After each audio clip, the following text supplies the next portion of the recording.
এমন 5টি কারণ যে 5 কারণে জাপানকে হারানো কঠিন হতে যাচ্ছে ব্রাজিলের। আজ রাতে ফুটবল বিশ্বে এক মহাপ্রলয় ঘটতে যাচ্ছে। 2026 ফিফা বিশ্বকাপের নক আউটের মরণবাচন ম্যাচে আজ মুখোমুখি হচ্ছে 5 বারের বিশ্ব চ্যাম্পিয়ন ব্রাজিল এবং এশিয়ার 1 নম্বর পরাশক্তি জাপান। ক্যালিফোর্নিয়ার ঐতিহ্যবাহী রোজ বোল স্টেডিয়ামে বাংলাদেশ সময় রাত 11টায় শুরু হতে যাওয়া এই ম্যাচটি নিয়ে বিশ্বজুড়ে তোলপাড় চলছে।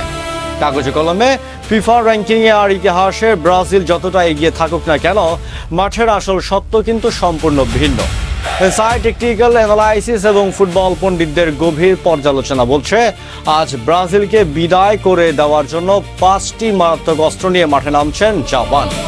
হ্যাঁ বন্ধুরা, জাপানের সর্বশেষ দেখায় ব্রাজিলকে 3-2 গোলে হারানো সেই টাটকা স্মৃতি আজ সেলেসাও শিবিরে কাঁপন ধরিয়ে দিচ্ছে।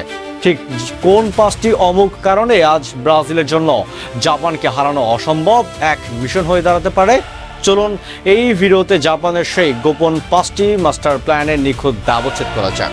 তাহলে দেখতে থাকুন। 1 নম্বরে আছেন হাজিমে মোরিয়াসুর জায়ান্ট কিলিং টেকটিক্স ও কাউন্টার অ্যাটাক। জাপানের প্রথম এবং সবচেয়ে ভয়ঙ্কর অস্ত্র হলো তাদের মাস্টার মাইন্ড কোচ হাজিমে মোরিয়াসুর রণকৌশল। মোরিয়াসু খুব কম বল পজিশনে রেখে ডিফেন্সের নিখুঁত ব্লক তৈরি করেন এবং চোখের পলকে কাউন্টার অ্যাটাক প্রতিপক্ষের বক্সে বল পৌঁছে দেন।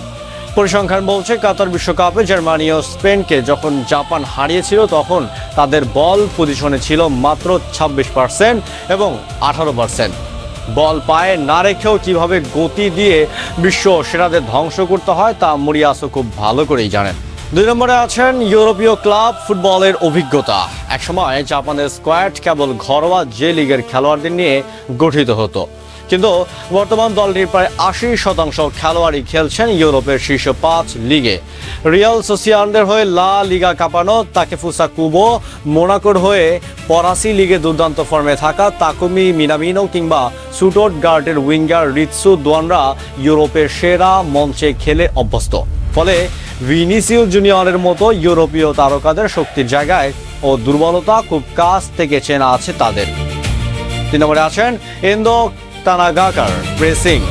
জাপানের মাঝ মাঠের প্রধান 2 ইঞ্জিন হলেন লিভারপুলের অভিজ্ঞ ডিফেন্সিভ মিডফিল্ডার ওয়াতারাও এন্দো এবং ডুয়েল ডরফের আও তানাকা। ফিফার অফিসিয়ালি ট্র্যাকিং ডাটা অনুযায়ী আন্তর্জাতিক ম্যাচে এই 2 মিডফিল্ডার প্রতি 90 মিনিটে গড়ে আছেন প্রায় 11.8 কিলোমিটার পথ দৌড়ান। ম্যাচের প্রথম মিনিট থেকে শেষ 82 পর্যন্ত তাদের এই অবিরাম ও হাই ইন্টেন্সিটি প্রেসিং ব্রাজিলের মাঝ মাঠের খেলোয়াড়দের বল নিয়ে ভাবার বিন্দুমাত্র সময় দেবে না।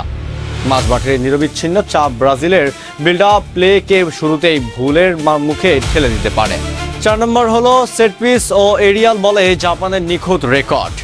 আধুনিক ফুটবলে অনেক ডেডলক ম্যাচ ভেঙে দেয় সেট পিস। পরিসংখ্যান জানাচ্ছে জাপান তাদের শেষ 10টি আন্তর্জাতিক গোলের 31% পেয়েছে কর্নার, ফ্রি কিক কিংবা ডেড বল পরিস্থিতি থেকে। জুনিয়াহিতো এবং তাকেফুসা কুবোর বাঁকানো ক্রস এবং বক্সে কো ইতাকুরা বা হিরোকি ইতোদের মতো দীর্ঘদৈর্ঘ্যী ডিফেন্ডারদের এরিয়াল হেড নেওয়ার ক্ষমতা দুর্দান্ত। অন্যদিকে ব্রাজিলের রক্ষণভাগের সাম্প্রতিক সময় অন্যতম প্রধান দুর্বলতাই হলো সেট পিস এবং ক্রস থেকে গোল হজম করা। 5 নম্বর হলো তারকা নির্ভরতার বাইরে গিয়ে কালেকটিভ ফুটবল। জাপানের মূল শক্তি হলো তাদের দলগত একতা। গত 1 বছরে জাপানের গোল স্কোয়ারের খাতা বিশ্লেষণ করলে দেখা যায় তাদের কোনো নির্দিষ্ট 1 বা 2 জন স্ট্রাইকারের উপর নির্ভর করতে হয় না। ডিফেন্ডার থেকে শুরু করে বদলে হিসাবে নামা উইঙ্গার সবাই গোল করছে। স্কোয়াডে কোনো একক মেগা স্টার বা না থাকায় ব্রাজিলের কোচ কার্লো আনচেলত্তির জন্য জাপানের কোনো নির্দিষ্ট খেলোয়াড়কে ম্যান মার্ক করার কৌশল আজ কোনো কাজে আসবে না। রোজ বোলের বিশাল মাঠে আজ এই 5টি মহামারাত্মক অস্ত্র নিয়ে ব্রাজিলের মুখোমুখি হচ্ছে সামুরাই বুলরা। তাহলে আজ রাতেই এই মহাদৈরথের শেষ হাসি কে হাসবে? কার্লো আনচেলত্তির ব্রাজিল কি পারবে সব বাধা পেরিয়ে শেষ 16তে যেতে, নাকি মোরিয়াসুর নিখুঁত টেকটিক্সের ফাঁদে পা দিয়ে আজ রাতে বিশ্বকাপ থেকে বিদায় নেবে সেলেসাওরা? কমেন্ট বক্সে আপনার মূল্যবান মতামত এখনই আমাদের লিখে জানান। 2026 ফিফা বিশ্বকাপের প্রতিটি ম্যাচের লাইভ ব্রেকিং নিউজ এবং সব এক্সক্লুসিভ খবরের জন্য আমাদের চ্যানেলটি এখনই সাবস্ক্রাইব করে বেল আইকনটি প্রেস করুন। দেখা হচ্ছে পরের ভিডিওতে খুব শীঘ্রই। ধন্যবাদ।